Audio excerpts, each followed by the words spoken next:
he gets a picture of heaven. And he says that there are so many people there that the eye cannot even count. And you know what they're all doing?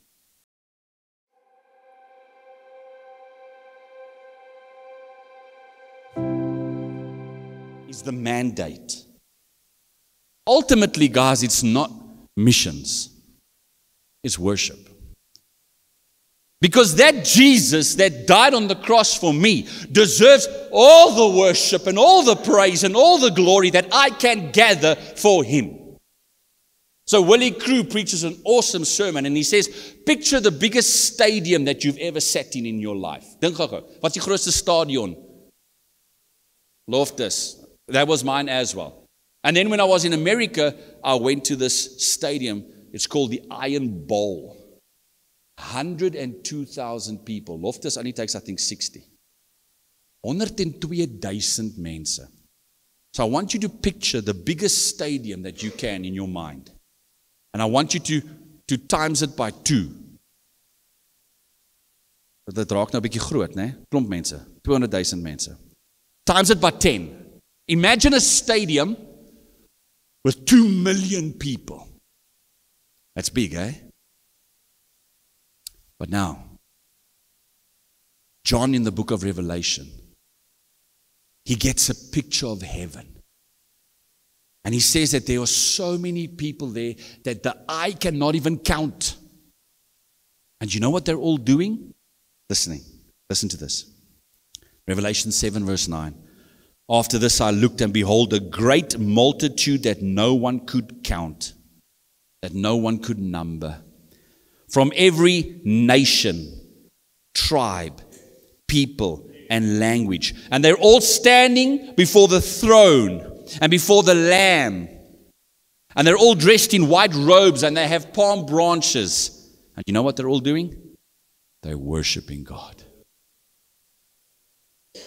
You see, once we understand the gospel, and we're so excited, we then realize that we are now going to share this good news because we're going to gather worship unto God who saved us. So Jesus comes and he gives the mandate. Matthew 28 verse 19. Go and make disciples of all nations. As Royce vir jou sê, gaan maak die toilet skoon, gaan jy hom skoon maak.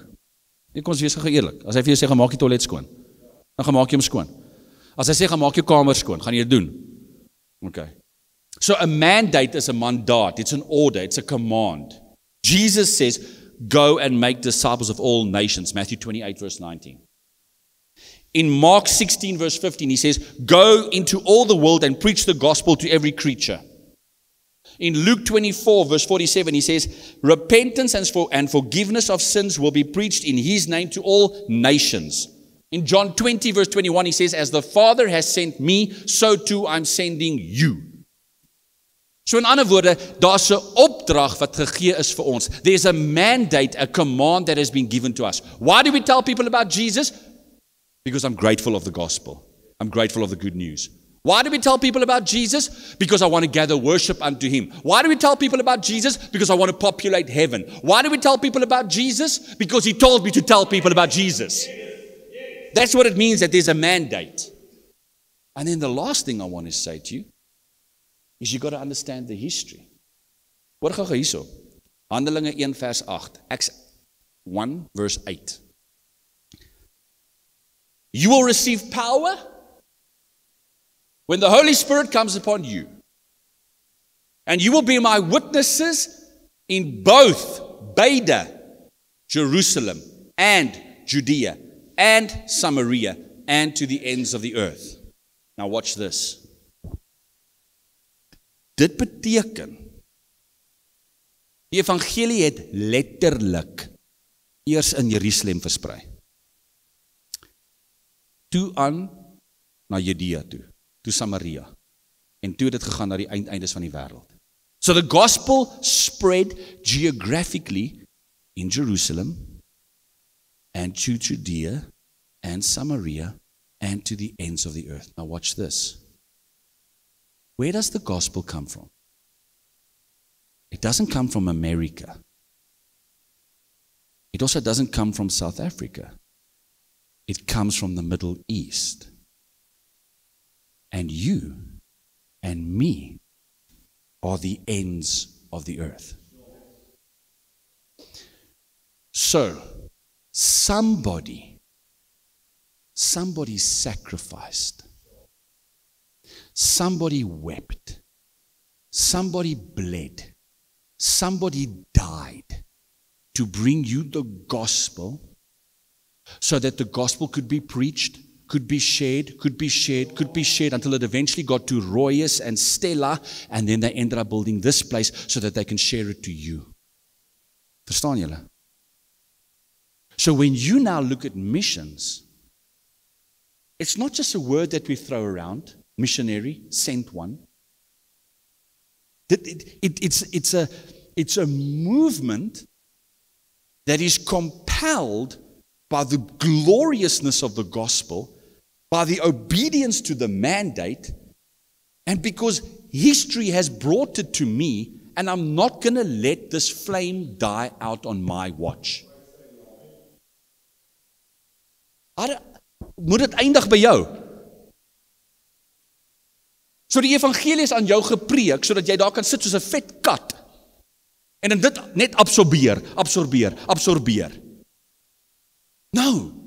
History compels us to continue sharing it. Let me tell you 3 quick stories. C.T. Studd. C.T. Studd is born into a rich family in England. He plays cricket. He becomes the captain of the English cricket team.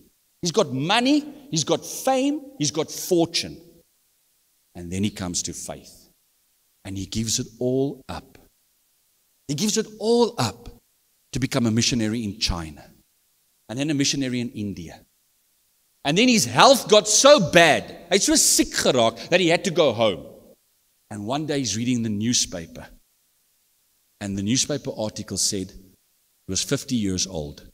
It said, cannibals in Central Africa want missionaries. You know what a cannibal is? A cannibal is somebody who eats another person. Now, I don't know about you, but if I read a newspaper article and it says cannibals in Africa want missionaries, I'm not going to be the first one to put up my hand. Hoeveel gaan volunteer vir daai uitreik? And you know what C.T. Studd said? He closed the newspaper and he said, of course they do. And he went at 50 years old and he died in a little village in Africa at 70 years old. Die laaste seisoen van sy lewe was in gehoorsaamheid. Maar die evangelie is wonderlik. Hy het die mandaat verstaan en hy was gehoorsaam. And he wasn't going to let the flame die out on his watch. Is dit nie mooi nie? Henry Martin, born in England, he left for India when he was 24 years old. Wie's 24 hierso? 23, 24, daar rond. It's jonk, né? 24 years old. When he got there, he translated the New Testament into Urdu and then into the Persian language. And when he was 30 years old, 6 years of ministry, while he was crossing the deserts of Persia, he died. Here's a quote from Henry Martin. When he put his feet on the continent of India, in India, he said, now let me burn out for God.